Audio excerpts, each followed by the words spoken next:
Buenas tardes. Cuando la organización del evento me propuso dar una charla sobre el Sol, pues me sentí entusiasmado, ¿no? Puedo hablar horas, podemos estar aquí hasta las 12 de la noche si queremos hablando de lo que investigo, de lo que estudio, ¿no? Sin embargo, cuando entendí que había una limitación de 18 minutos, me sentí muy preocupado. Dije, Javier, tienes que hacer la introducción corta, así que aquí acabo la introducción y pasamos directamente a hablar de nuestra estrella. Este es un dibujo que representa nuestra galaxia. Ahí tenéis más o menos la posición que tiene el Sol dentro de la galaxia. Particularmente el Sol no es una estrella que pueda llamar la atención. Es, por así decirlo, mediana en todo. No vive en el centro, como veis, está en la periferia. Tampoco tiene una masa excesiva, es una masa mediana. Una luminosidad también mediana-baja. Digamos que para algún extraterrestre que viera el cielo nocturno y viera el Sol no le llamaría nada la atención, ¿no? Y tiene una vida madura. Digamos que está pasando ya la mitad de su vida hacia adelante, ¿no? Pero aún así, a pesar de toda esta, por así decirlo, mediocridad, entre comillas, es la estrella más importante para nosotros porque es la que nos da, en el fondo, la vida en este planeta, ¿no? Vamos a ver algunos datos del Sol, ¿no? Tiene un radio de unos 700.000 kilómetros, que comparado con los 6.400 de la Tierra es unas 100 veces mayor, ¿no? Y está situado a unos 150 millones de kilómetros. Cuando los astrofísicos empezamos a hablar de millones de kilómetros y tal, nos podemos hundir en nuestras cifras. Y que lo mejor para tener una idea es esa imagen que tenéis ahí. Si la Tierra fuese un guisante, el Sol, como veis, sería una esfera más o menos de 1 metro y estaría a unos 120 metros de diámetro. Sin embargo, hoy vamos a ver que su esfera de influencia no se limita a lo que conocemos del sistema solar. En esa escala, su esfera de influencia llegaría más o menos a unos 10 kilómetros de distancia. Es poco porque fijaros que la estrella más cercana, que sería Próxima Centauri, en esta escala, estaría situada más o menos donde el Meteosat. Sí, hay sobre 31.000, 36.000 kilómetros de distancia. Como veis, las distancias que hay son enormes. Observaciones solares. Podría empezar a hablar de observaciones que tenían desde los mayas o los chinos, incluso el antiguo Egipto, pero vamos a centrarnos en observaciones científicas. Y el primero en hacer un estudio científico de observaciones fue Galileo Galilei. Una aclaración. Nadie debe observar al Sol sin tomar medidas o precauciones para no quemarse la retina. Por ejemplo, Galileo desarrolló ese telescopio que veis en la imagen y proyectó en una pantalla detrás justamente la imagen del Sol, lo que se hizo en aquella época. Y de lo que se dio cuenta fue de que aparecían manchas. Hubo un debate en un principio entre si esas manchas eran planetas o eran algo que tenía el Sol. Daros cuenta que en aquella época, y con el poder tremendo que tenía la Iglesia, basado en una concepción aristotélica, o sea, claro, para Aristóteles todos los objetos que estaban en las esferas celestes eran perfectos, con lo cual el Sol con manchas era algo intragable, como podéis imaginaros, ¿no? Hubo un debate, pero resolvió Galileo, bueno, lo intentó resolver, dibujando la evolución de esas manchas. Y al dibujarlo, y en esta animación como veis, se puede observar que las manchas están atadas al Sol y giran con él, con lo cual el debate se acabó. Las manchas están en el Sol y ahí quedan, ¿no? Más adelante vamos a ir hasta el siglo XIX y tenemos a Henry Schwabe. Henry Schwabe era un farmacéutico, estudió farmacia, pero era muy aficionado a la astronomía, a las estrellas, ¿no? Como muchos, imagino que estáis aquí en la sala. Y él pronto dejó la farmacia y se dedicó a buscar un planeta que estaba dentro de la órbita de Mercurio y al que se conocía como Vulcano. No es el de Spock, de Star Trek, sino un Vulcano que suponía que estaba ahí. Y haciendo esos estudios se dedicó a contar el número de manchas y vio que el Sol tenía un ciclo más o menos de 11 años en el que el número de manchas ascendía hasta un máximo y luego volvía a descender. Contemporáneo a él, Rudolf Wolf, lo que se dedicó fue a mirar los registros históricos y dibujar cómo había variado el número de manchas desde que estos existían. Y esa es la imagen que tenéis por ahí. También Maunder, que está por ahí, se percató de que había un periodo más o menos, como veis, entre 1650 y 1710, en que no había manchas solares. Maunder fue el que certificó que en esa época, efectivamente, el Sol no presentó manchas solares, ¿no? Y curiosamente, y coincidiendo con esa época, se produjo una pequeña edad de hielo en el planeta Tierra. Edad de hielo que representaron bastante bien todos los pintores de la época de Flandes. Como veis, el Sol efectivamente ejerce una influencia sobre el clima terrestre, aunque, como vamos a ver, es bastante más complicada de lo que nos imaginamos. De hecho, todavía existe un debate científico actual de cómo el Sol actúa directamente sobre el clima terrestre. Vayamos entonces con la superficie solar, la fotosfera. Esta es una imagen de aficionado, con un telescopio aficionado. Es, como veis, una zona bastante anodina, Si hay manchas, pues se ve alguna manchita, pero si no es muy anodina, ¿no? Deciros que esa superficie tiene unos 5.500 grados centígrados de temperatura, y está muy caliente, ¿no? Y si lo observamos ya con un telescopio, esa pequeña región que estoy señalando, con un telescopio con el más potente que tenemos en este momento en la superficie terrestre, que es el telescopio, la Torre Solar Sueca, que está en La Palma, lo que se observa es eso que veis ahí. Esa es la superficie del Sol. Está llena, como veis, de gránulos. Y a alguien ya le viene la imagen, me imagino, de ese agua hirviendo con burbujas subiendo y bajando, ¿no? En este caso tenemos material muy caliente del interior del Sol. Daros cuenta que el núcleo solar tiene unas temperaturas del orden de millones de grados centígrados. Está muy caliente. Tener un material muy caliente, menos denso, al ser menos denso asciende y al ascender se enfría, y al enfriar vuelve a caer por las zonas oscuras que veis en esa imagen, ¿no? Ese es el movimiento que en ese momento en la fotosfera, ¿no? Si vamos a alguna región un poquito más activa, como por ejemplo esa mancha, la imagen que tenemos es esa que veis ahí. Esa mancha más o menos tiene un tamaño como el de la Tierra. Se ve oscura, pero no porque sea oscura, sino porque la temperatura es algo más baja que la de la superficie circundante. Está más o menos a unos 4.000 grados centígrados o algo así. Solo deciros que una mancha solar del tamaño de la Tierra, localizada donde está el Sol, sería 50 veces más brillante que la luna llena. Con lo cual os da una idea de lo que es. Es una región, además, que tiene dos particularidades, tiene dos regiones, por así decirlo, la umbra y la penumbra, ¿no? La umbra es la parte inferior. Si os fijáis, lo que estamos viendo en el fondo es una depresión dentro de la superficie solar. Estamos hablando de unos 1.500 metros de profundidad. La penumbra son esos filamentos que caen, serían los muros de esa depresión, y en la umbra estamos ya en la parte inferior. Fijaros que la depresión más profunda que tenemos en la superficie terrestre son la cima de las Marianas, que estamos hablando de 11 kilómetros, comparados con los 1.500, daros cuenta que el Sol todo es a la bestia, como se suele decir, ¿no? Pero aparte se ha descubierto que tiene campo magnético muy intenso. Para que os hagáis una idea, el campo magnético de la Tierra es de 0,5 Gauss. El campo magnético de algunas manchas puede alcanzar los 4.000 Gauss. Y hemos sido capaces, además, de verlos, de tomar imágenes de cómo es ese campo magnético con unos aparatos que llamamos magnetógrafos. Ahí tenéis una imagen en blanco y negro. Blanco significa polo norte, negro significa polo sur, gris significa nada. Y fijaros como en la mancha claramente hay una polaridad, en este caso norte, y hay zonas alrededor que son, como veis, oscuras, ¿no? En el fondo las manchas son una manifestación de la actividad magnética del Sol. Si volvemos a la imagen de la fotosfera, hay una peculiaridad que creo que se ve.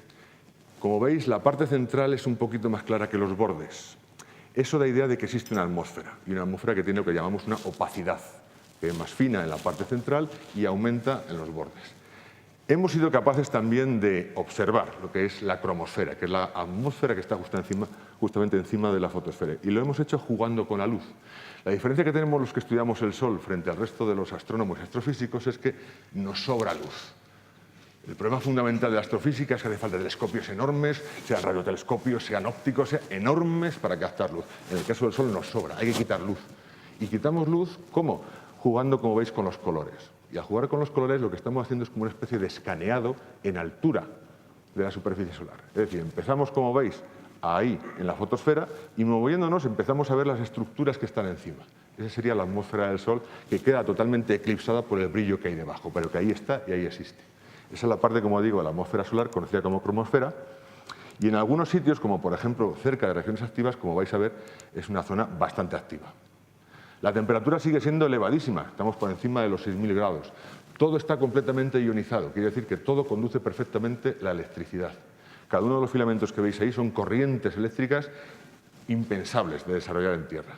Y lo, digamos, curioso del asunto es que todos esos movimientos están gobernados, sí, por los campos electromagnéticos, pero por los pies, porque están anclados a la superficie, y los pies están anclados a esos gránulos que hemos visto que están moviéndose constantemente, con lo cual es inevitable que de vez en cuando se produzcan cortocircuitos. Y esos cortocircuitos los conocemos como tormentas solares y en concreto como fulguraciones. Fijaros que una fulguración puede liberar 10 millones, como digo ahí, de bombas de hidrógeno en 3 minutos. En la parte de la izquierda es una imagen en rayos X, justamente una fulguración. Veis el tamaño de la Tierra en comparación de lo que tenemos, de lo que estamos viendo ahí, ¿no? Y esa fulguración está produciendo ondas electromagnéticas en todo el espectro. desde radio hasta rayos X, rayos gamma, que tardan aproximadamente los 8 minutos en los que está el Sol en distancia en llegar a nosotros, ¿no? En la otra imagen que veis es una imagen del ultravioleta, el ultravioleta extremo. Es una fulguración, pero llamo la atención a esa especie de ruido que aparece. ¿Veis esos puntitos blancos, esas trazas que van apareciendo, ¿no? Esos no son fotones, principalmente son partículas energéticas cargadas que inciden sobre el detector y producen lo que llamamos una tormenta de nieve. Esas son las mismas partículas que producen la radiactividad. Es decir, ahí, cuando está todo ese sensor lleno de trazas por todos los lados, sería más o menos la misma imagen que tendríamos si lo metiésemos dentro del reactor de una central nuclear en ese momento, ¿no? Con lo cual, pues es una idea del peligro que se puede tener. Esas partículas tardan un poquito más de 8 minutos en llegar a Tierra. Luego seguiremos un poquito más hablando de esta cuestión, ¿no?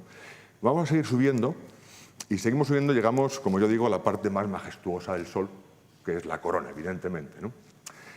La corona solamente se ve en los eclipses totales y era difícil de ver. De hecho, en el siglo XIX se organizaban expediciones a la otra punta del mundo para observar un eclipse. Llegaban allí y de repente pues, las condiciones meteorológicas no eran las adecuadas y toda la expedición se iba al carajo justamente porque estaban nublados. Podéis imaginar la decepción del investigador, ¿no? Ya en el siglo pasado, Liot, un astrónomo y óptico francés, desarrolló un aparato que se llama coronógrafo, que nos permite hacer eclipses dentro del telescopio. Y eso nos permite ya estudiar la corona de una forma más intensiva. Una de las preguntas que nos hacemos todos es ¿por qué la corona tiene la temperatura que hemos descubierto? Si la fotosfera, he dicho antes que estaba en 5.500 grados, lo lógico sería pensar que si yo me alejo de la fotosfera, igual que si me alejo de la lumbre, una hoguera, la temperatura baja. Y sin embargo, al llegar a la corona, la temperatura sube hasta 1.000.000 de grados centígrados. No me preguntéis por qué, seguimos investigándolo, pero como podéis comprender, no es una respuesta fácil. Además, se está evaporando constantemente en una especie de viento, el que llamamos viento solar, viento que alcanza a veces los 700 kilómetros por segundo, un viento de partículas, y que son emanadas a todo el medio interplanetario y alcanzan evidentemente la Tierra.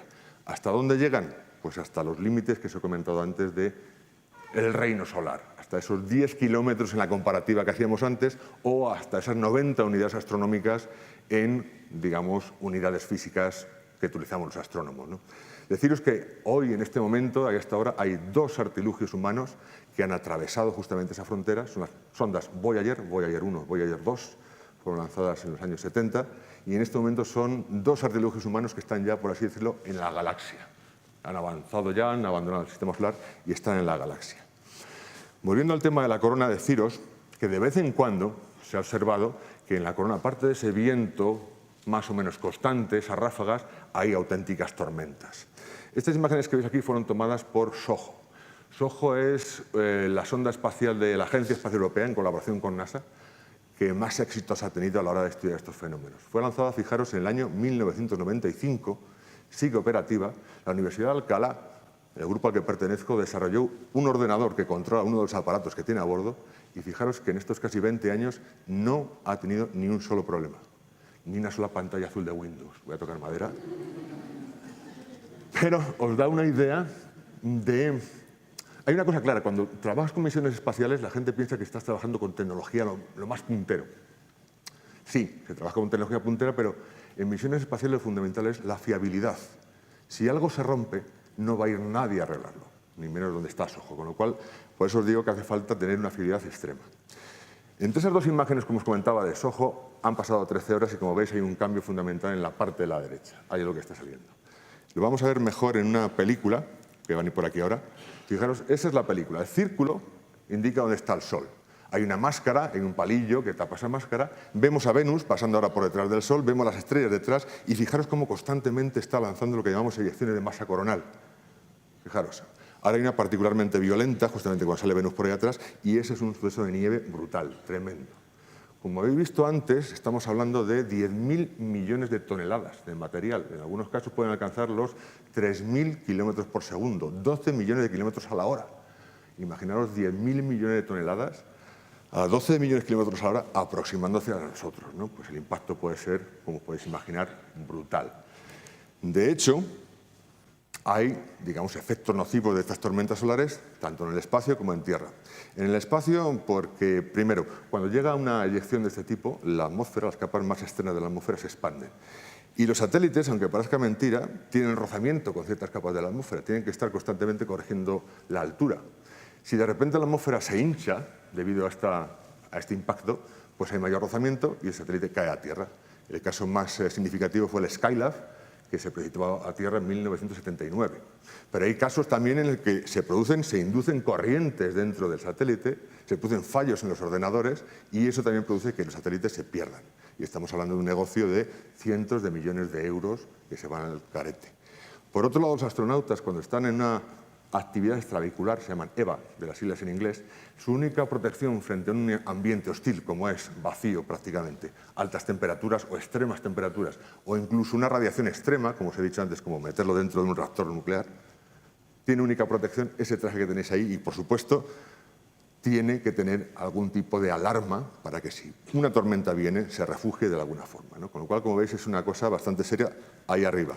Pero aquí abajo, y sobre todo en las zonas más cercanas a los polos magnéticos de la Tierra, como puede ser Canadá o Estados Unidos, uno de los efectos más perniciosos es que se funden literalmente los núcleos de las centrales eléctricas.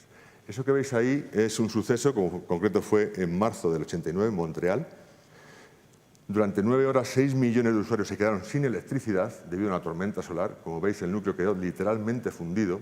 Y la cosa se vio que era tan seria que en 2008 el Congreso de Estados Unidos encargó a uno de sus órganos de investigación el hacer un estudio serio sobre el peligro real de este tipo de tormentas. La conclusión fue bastante tajante. Estamos ante un peligro real.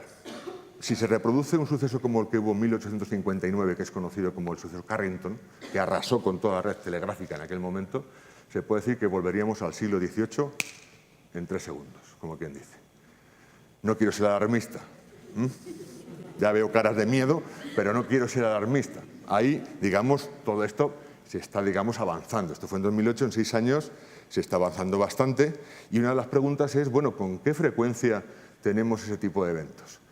Para ello hemos ido a registros históricos, sobre todo en los anillos, las cortezas de los anillos de árboles, viendo los isótopos que hay, y más o menos se calcula que puede haber uno cada 100 años.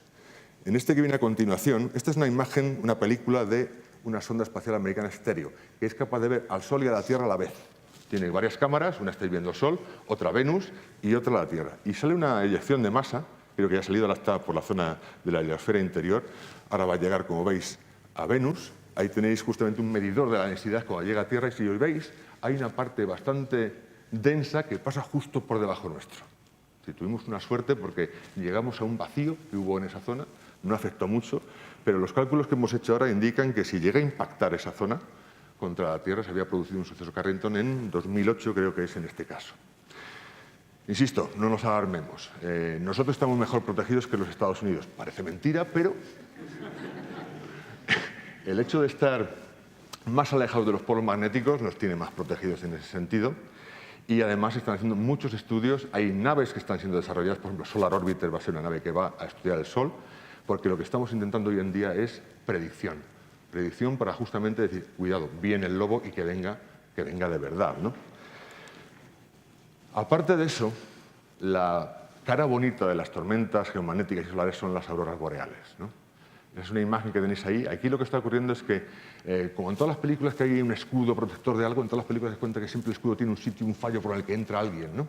Pues la Tierra también, el escudo magnético tiene 2 agujeritos que son los polos geomagnéticos, como os he comentado, y por ahí se cuelan las partículas que llegan del Sol.